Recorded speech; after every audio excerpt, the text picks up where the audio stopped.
अस्सलाम वालेकुम मेरे प्यारे पाकिस्तानियों, मैं हूं डॉक्टर औरंगज़ेब।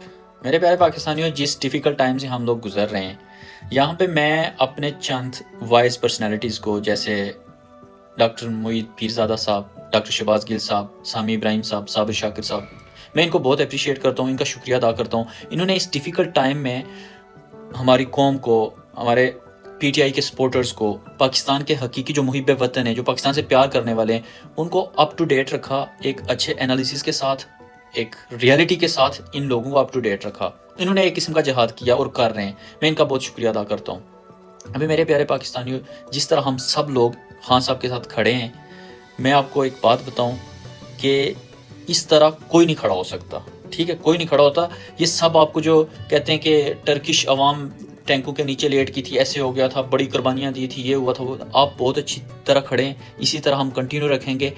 जो जुल्म पाक आर्मी हमारी कौम पे कर रही है, इसके बावजूद 14 अगस्त को पीटीआई के झंडे लेके जो नौजवान बाहर निकले, मैं यकीन करो उनको सलूट मारता हूँ, मैं उनको सलाम करता हूँ, उनको अप्रिशिएट करता हूँ मैं।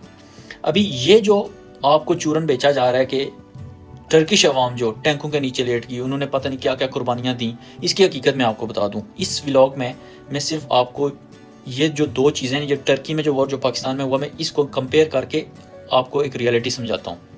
मेरे प्यारे पाकिस्तानियों, 15 जुलाई 2016 टर्की में एक आर्मी कू हुआ। मैं उसको टर्किश ड्रामे का नाम देता हूँ। इसको मैं नहीं टर्किश ड्रामे का नाम देता, इसको बहुत से लोगों ने, बहुत से आर्टिकल्स भी हैं, इसको थिएटर का नाम दिया गया। उसी वक्त टर्की में विकीपीडिया जो इंफॉर्मेशन वेबसाइट है, वो यहाँ पे बैन होगी। क्यों? क्योंकि उन्होंने इस इंफॉर्मेशन को अप्रूव कर दिया था कि ये एक थिएटर है, वेल प्लान थिएटर है। तो बाद में 5 साल के लिए उसको बैन कर दिया गया। अब यही इसी किस्म का एक थिएटर पाकिस्तान में हुआ। वो कब हुआ? 9 मई 2023 को। अब इन दोनों जो थिएटर्स हैं, दोनों जो ड्रामा, इसको ड्रामे का नाम देते हैं, एक पाकिस्तानी ड्रामा, एक टर्किश ड्रामा। अब जो दोनों को एक्टर्स हैं ना, वो डिफरेंट है। कैसे डिफरेंट है वो मैं आपको बताता हूँ। जो पाकिस्तानी ड्रामा है ना, उसके एक्टर तो माशाल्लाह, वो तो मिलिट्री स्टैब्लिशमेंट है, मैं तो किसी से डरता नहीं, मैं आपको बता देता हूँ। ये तो हर किसी को पता है, उसके जो एक्टर्स हैं वो तो मिलिट्री स्टैब्लिशमेंट थी। तो यहाँ पे जो टर्की में जो हुआ, उसके जो एक्टर्स थे वो मौजूदा उनकी हुकूमत थी। तो अब मैं आपको इनका डिफरेंस बताता हूँ। ये जो कहते हैं कि टैंकों के नीचे, इनके अपने बंदे थे, इनको पता था किसी उनके ऊपर टैंक के बंदों के ऊपर टैंक चढ़ाना नहीं है, कुछ नहीं करना। इन्होंने टारगेट पहले से फिगर आउट किया हुआ था कि किन बंदों को मारा। इन्होंने कोई 240 बंदे मार भी दिए थे उस वक्त। तो वो किसके मारे थे? वो एक गुलेन मूवमेंट थी, एक पेट्रियाटिक बंदे थे, यहाँ के एक एनजीओ थी, उसके बंदे इन्होंने मारे थे। इन्होंने पहले से वेल प्लान किया हुआ था। इन दोनों ड्रामों को समझने के लिए ना, आपको पहले एक आइडियोलॉजी क्या है उसकी डेफिनेशन समझना पड़ेगी। मैं थोड़ा डेप्थ में जाता हूँ, प्लीज़ गौर से सुनिएगा। ये मेरे प्यारे पाकिस्तानियों, एक जो आइडियोलॉजी है ना, आइडियोलॉजी को प्लांट करने के लिए आपको टाइम रिक्वायर होता है। ये एक टाइम टेकिंग, एक लॉन्ग लास्टिंग प्रोसेस होता है जिसमें टाइम रिक्वायर होता है। तो इसको फिर ख़त्म करने के लिए, डिमोलिश करने, वैनिश करने के लिए, इसको बिल्कुल ख़त्म करने के लिए वीड पुलिंग प्रोसेस होता है। वीड पुलिंग प्रोसेस, इसको मैं थोड़ा सिंपल करके बताऊँ, जड़ से उखाड़ना होता है और उसके लिए भी टाइम रिक्वायर होता है। तो अब जो टर्की है ना, इसके अगर आप पास्ट में चले जाएं तो यहाँ पे कमाल अतातुर्क थे, सब जानते हैं। कमाल अतातुर्क साहब ने क्या किया? उन्होंने भी एक आइडियोलॉजी प्लांट की, यानी एक नजरिया कायम किया उन्होंने। देखिए, नजरिया कुछ भी, आइडियोलॉजी कुछ भी हो सकती है। ये मदीना की रियासत भी हो सकती है, एक सेकुलर स्टेट भी हो सकती है। तो कमाल अतातुर्क साहब ने क्या किया कि यहाँ पे एक सेकुलर स्टेट की एक आइडियोलॉजी है जो प्लांट कर दी। टाइम लगा बहुत ज़्यादा। उन्होंने अल्फ़ाबेट्स थे जो अरेबिक से टर्किश में कन्वर्ट किए, लैटिन अल्फ़ाबेट्स किए, और बहुत से काम उन्होंने किए। उन्होंने क्या किया? सेकुलर स्टेट बनाई, जिससे उन्होंने दीन को, रिलीजन को बिल्कुल सेपरेट कर दिया। ठीक है, ये बहुत बड़ा टाइम लगा। अब इस तरह की जो आइडियोलॉजी प्लांट होती है ना, उसको आप वीड पुलिंग प्रोसेस से ही ख़त्म कर सकते हैं। वो क्या? जड़ से उखाड़ना। और उसके लिए आपको क्या चाहिए होता है? उसके लिए आपको क्या चाहिए होता है, मैं आपको बताता हूँ। एक पैरेलल आइडियोलॉजी जो उससे ज़्यादा स्ट्रांग हो, और उस पर एक ज़्यादा आपको स्ट्रगल करनी पड़ती है, और वो भी एक टाइम टेकिंग प्रोसेस होता है। लेकिन वो जो है ना, वो एक उसका परमानेंट सोल्यूशन होता है उस आइडियोलॉजी को ख़त्म करने का, वैनिश करने का, डिमोलिश करने का। अब एक और मेथड है एक आइडियोलॉजी को, जो प्लांट हुई आइडियोलॉजी है, उसको ख़त्म करने का। लेकिन उसको आप परमानेंटली ख़त्म नहीं कर सकते, उसको टेम्परेरी ख़त्म कर सकते हैं। टेम्परेरी ख़त्म करने के लिए plucking from the top method है। एक plucking from the top method क्या है? मैं सिंपल में आपको बता दूं, ऊपर से काटना। ਉਹ ਪੰਜਾਬੀ 'ਚ ਕਹਿੰਦੇ ਨੇ कोई भी पौधे की शाखों तू काट दो, वो क्या होता है 2-3 महीने बाद दोबारा वो निकल आती हैं, वो टेम्परेरी सोल्यूशन है। अब टर्की में भी ऐसे ही हुआ। टर्की में जो उनकी गवर्नमेंट थी, उन्होंने 2000 में पार्टी बनाई, 2001 में 2002 में वो पार्टी माशाल्लाह इनकी इक़्तिदार में आ गई। जब 15 साल गुजर के 3 टेन्योर किए, इन्होंने देखा कि बस हम पावर में, इन्होंने क्या किया जी, फ़ौरन हर डिपार्टमेंट ने अपने अपने बंदे प्लेस किए।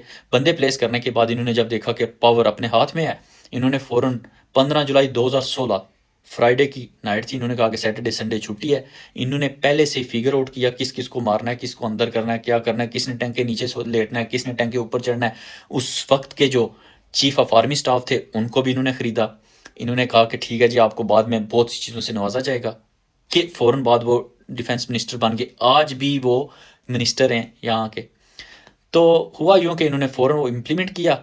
तो फ़ौरन जनाब जैसे ही वेल प्लान कंट्रोल्ड आर्मी कू था इनका, क्योंकि हर चीज़ इनके अपने हाथ में थी। इन्होंने फ़ौरन जिनको मारना था मारा। फ़ौरन इन्होंने जनाब देखें, कोई भी आर्मी कू जाके पार्लियामेंट पे अटैक नहीं करता। इन्होंने F-16 के साथ जाके पार्लियामेंट की बिल्डिंग पे अटैक किया, ठीक है।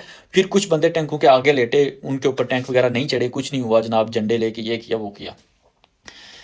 फिर क्या हुआ, फ़ौरन इन्होंने जनाब स्टेट ऑफ इमरजेंसी नाफज किया, जिनको अंदर 70 to 80,000 लोगों को इन्होंने अंदर डाल दिया। अपनी अपनी मर्जी के बंदे लगाए। स्टेट ऑफ इमरजेंसी 5 साल के लिए टर्की में। फ़ौरन 1 साल बाद इन्होंने रेफरेंडम कराया। रेफरेंडम करा के इन्होंने जनाब पार्लियामेंटल सिस्टम को प्रेसिडेंशियल सिस्टम में कन्वर्ट किया और अपना इन्होंने यहाँ पे राज कायम कर लिया।